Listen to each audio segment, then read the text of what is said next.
Ya, balik lagi di channel Ngobrol Olahraga. Ada sedikit klip nih yang mau kita tonton. Seperti apa? Yuk kita tonton. Hari Jumat itu hampir berantem saya di sini di lapangan karena pikiran mindset saya kan Ter Stegen kan lagi gede besar gitu.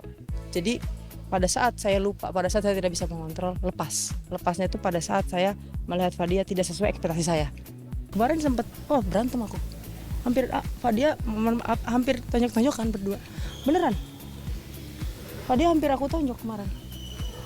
Nah, seperti klip yang baru teman-teman tonton tadi, kita lihat ya ada salah satu atlet andalan Indonesia di nomor ganda putri, yaitu Apriani Rahayu. Nah, itu andalan Indonesia juga, memberikan cerita di mana sempat hampir terjadi baku hantam dengan pasangannya.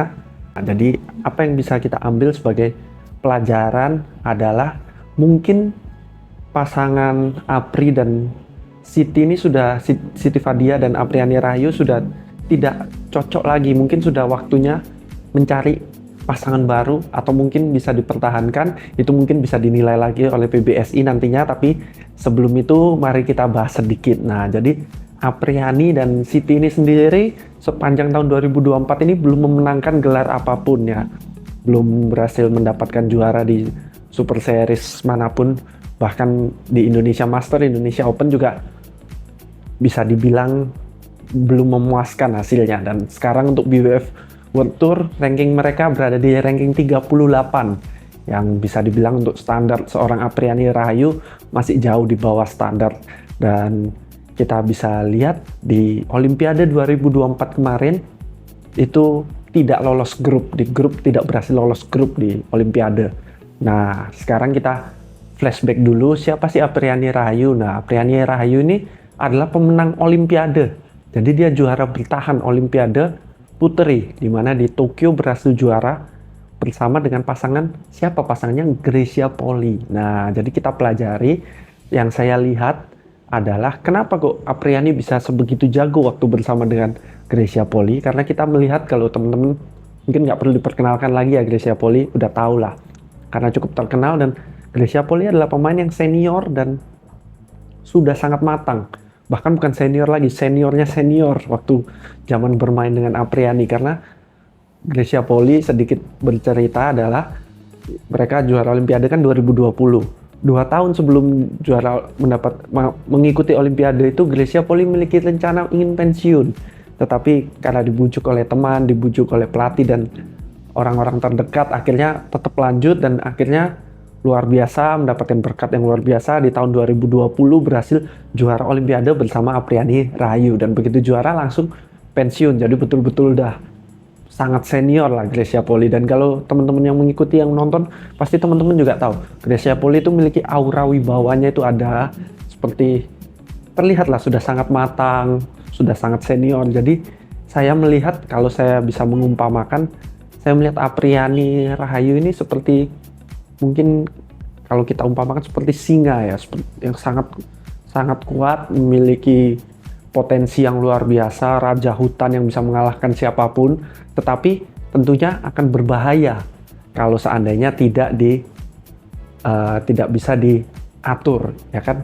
Kalau asal menerkam akan susah. Jadi dari situ saya lihat kenapa bisa sukses bersama Greysia Polly, karena Greysia Polly sangat bisa mengimbangi. Greysia Polly bisa menenangkan, bisa menjadi senior yang baik. Dan juga Apri dan Greysia memiliki senioritas yang sangat jauh. Jadi Apri sangat respect dengan Greysia, sangat mendengarkan Greysia. Akhirnya pun terjadilah tandem yang sangat baik sehingga bisa sukses dengan luar biasa. Nah, pada saat Greysia Polly pensiun. Nah, Greysia Polly pensiun tahun 2020 setelah juara Olimpiade. Greysia Polly pensiun.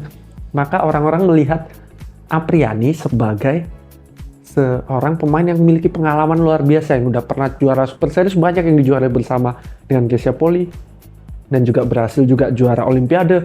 Jadi termasuk saya juga pada waktu itu melihat Apriani sebagai pemain yang sudah berpengalaman, yang sudah matang kita anggap.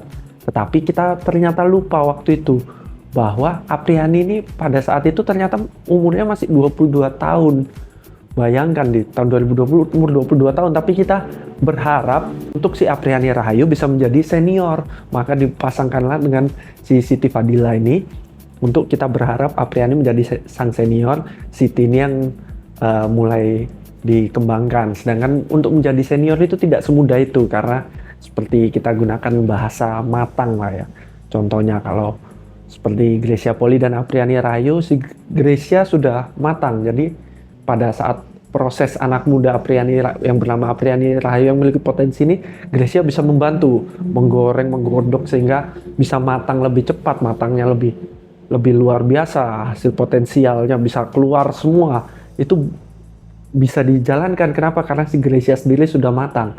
Tetapi akan menjadi masalah kalau Apriani yang waktu itu masih umur 22 tahun, kita berharap dia ikut memasak bakat dari pasangannya, sedangkan dia sendiri masih dalam proses pertumbuhan, masih dalam proses pematangan, belum betul-betul matang, karena masih umur yang sangat muda. Dan di lain sisi juga, si Siti Fadila memiliki umur yang bisa dibilang sepantaran dengan Apriani. Jadi mungkin itulah yang terjadi.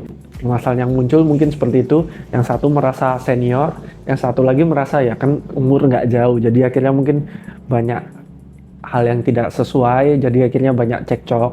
Nah, jadi bagaimana sih cara mengatasi hal ini? Kalau ini menurut saya kita bisa belajar dari formula yang sudah berhasil. Gimana kita pasangkan Apriani yang menggebu-gebu ini, yang memiliki, tadi saya umpamakan sebagai singa, kita bisa umpamakan juga mungkin sebagai api. Kalau api kita pasti membayangkan, oh berbahaya, bermain dengan api berbahaya. Tapi nyatanya tidak juga. Ibu-ibu setiap hari bermain dengan api.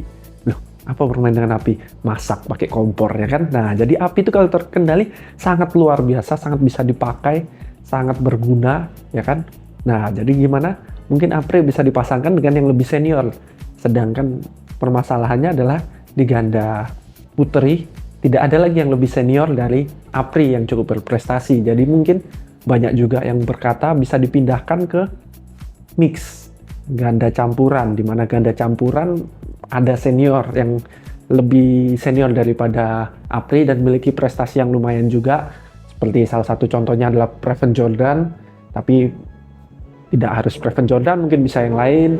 Itu bisa menjadi sebuah pertimbangan, karena ya bagaimanapun juga kalau di mix ganda campuran, di mix pasti akan lebih berasa senioritasnya, karena perbedaan umur yang berasa juga dan perbedaan pengalaman yang sudah dilalui juga berasa.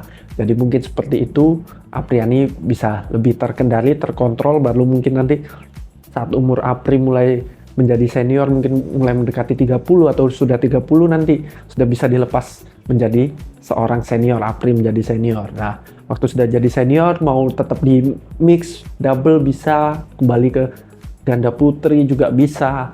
Karena seperti kita lihat juga, salah satu kesuksesan dari ganda campuran kita yang paling terakhir, yang teman-teman pasti masih banyak ingat, adalah Liliana Natsir dan Tontowi Ahmad, di mana Liliana adalah sebagai peran seniornya. Jadi bisa, ini bisa diatur sehingga senior dan junior ini memang kalau di ganda itu cukup penting menurut saya ya. Ada beberapa tipe orang yang nggak bisa setara. Seperti kalau teman-teman pelajari soal kepribadian, mungkin kalau alpha, orang yang alpha itu akan sangat sulit untuk bisa setara. Nah, kalau mungkin yang bisa setara, sama-sama setara, berpasangan tetap bisa jalan dengan baik, mungkin di kepribadian yang Charlie atau beta lebih cocok gitu. Jadi apabila menghadapi orang yang alpha, mungkin bisa diberikan senior yang jauh lebih senior. Nah, sang senior ini boleh mau beta, mau Charlie boleh. Nah, itu mungkin cara mengakalinya. Jadi nanti pada waktu si alpha ini sudah senior, dia bisa sebagai alpha menjadi pemimpin yang betul-betul memimpin. Nah, kira-kira begitu saja update kali ini. Semoga bulu tangkis Indonesia semakin maju. Jangan lupa berikan like dan subscribe. Sampai jumpa di video selanjutnya.